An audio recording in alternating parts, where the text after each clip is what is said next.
being mindful in the midst of chaos. So I would like to start off by saying each one of us has a host of stresses that we deal with at work, at home, in our relationships, and in our own head. Yes, I said it, even in our own head. This event is a place for you to consider new ways to handle that stress in a mentally healthy way with mindfulness and self-care. While you probably heard of both these terms, you may not be completely familiar with them. So before we move on, let's define them. Mindfulness, the quality or state of being conscious or aware of something. Self-care, the regulatory function which is under individual control, is deliberate and self-initiated. When it comes to being aware and in control of your mental health, mindfulness and self-care go hand in hand. Before you start taking steps to control the way your mind reacts to chaos and difficult situations, it's important to learn how to be conscious of the chaos and how it affects you. Then you can take measures to mend or redirect your cognitive process. Historically, we haven't, as a society, been taught to give our mental health the attention it deserves. Now, as a result, we learn to sweep issues under the rug, grin and bear it through toxic relationships, and overload our schedules because we're afraid to say no. Now, I like how my wife says it better. She says it great. She said, and Lady Caesar says it great. She said, no is a complete sentence. So it's okay to say no. No is a complete sentence. Because if you don't learn to say no, then people will run all over you. And then you'll be more frustrated. So remember, no is a complete One of the sentence. Most important aspects of being mindful in the midst of chaos is taking measures to eliminate as much of the chaos as possible. Oftentimes, the source of chaos and negativity comes from the people we choose to surround ourselves with. While we can't control every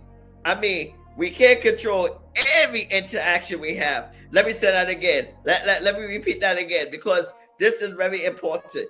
While we can't control every interactions we have, when it comes to our regular interactions, yet it's our job to develop firm and clear boundaries about what we will and won't tolerate.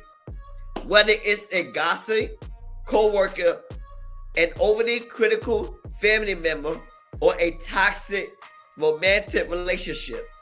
Eliminate interactions with people who bring down your good energy will leave room for more positive energy to enter. Not all friendships are meant to last forever, and that's fine. While you shouldn't casually discard friendships over minor arguments or inconvenience, you should grant yourself permission to move on from relationships that no longer nurture and support you. If you feel exhausted just by the idea of hanging out with someone, it's probably a sign that you should move on. Friends are hard to part ways with, but family members are even harder. One of the best recommendations I can offer is to set limits on the amount of time you wish to spend interacting with toxic people. Make sure to keep any conversation positive, pleasant, and focus on that person. By keeping the focus on conversations on them. You purposefully keeping yourself safe from unwanted drama while maintaining the relationship. If that's what you want, relationship with everyone you ever had an interaction with, that relationship can last just a moment, a lifetime, or anything in between. In each relationship, you cross paths and learn from one another. And since each of us are on different paths, you might only be walking side by side for a little while. You also might cross paths later on.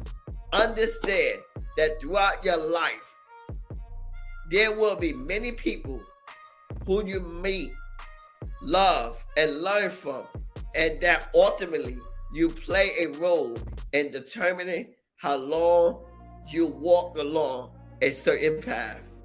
In order to cut down on chaos in your life, you got to make it a priority to keep your plate filled with the right amount of work that your mental health can handle.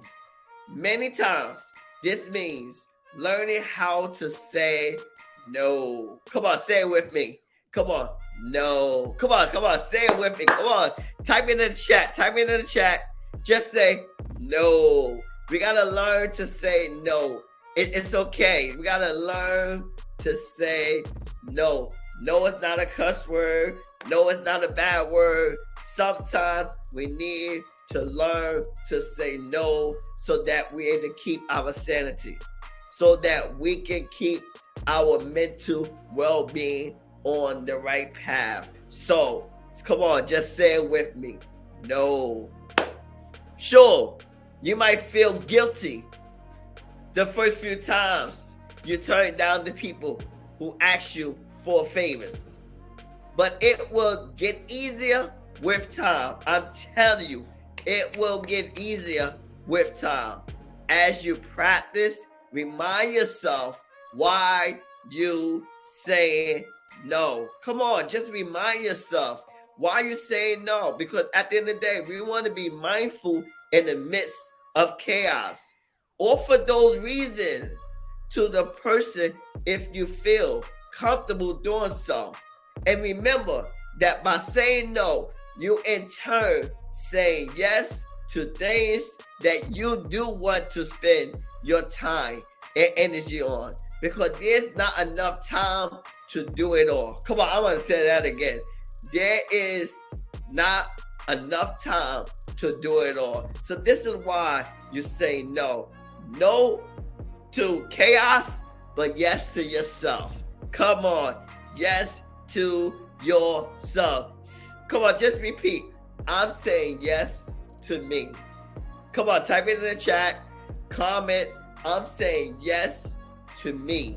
I'm saying yes to me. If you have any questions, concerns, or would like additional information about any of the topics we discussed, please don't hesitate to reach out to me inside the community at nextopportunitywindow.com.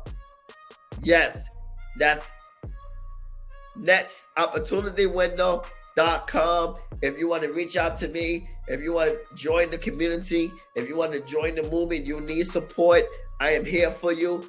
My name is Coach LJ, and I'm your friend. I am here for you. Let's get it, let's go, and let's win. Thank you for joining this webinar, and looking forward to seeing you inside the community where we all can win. And so let's go. Thank you.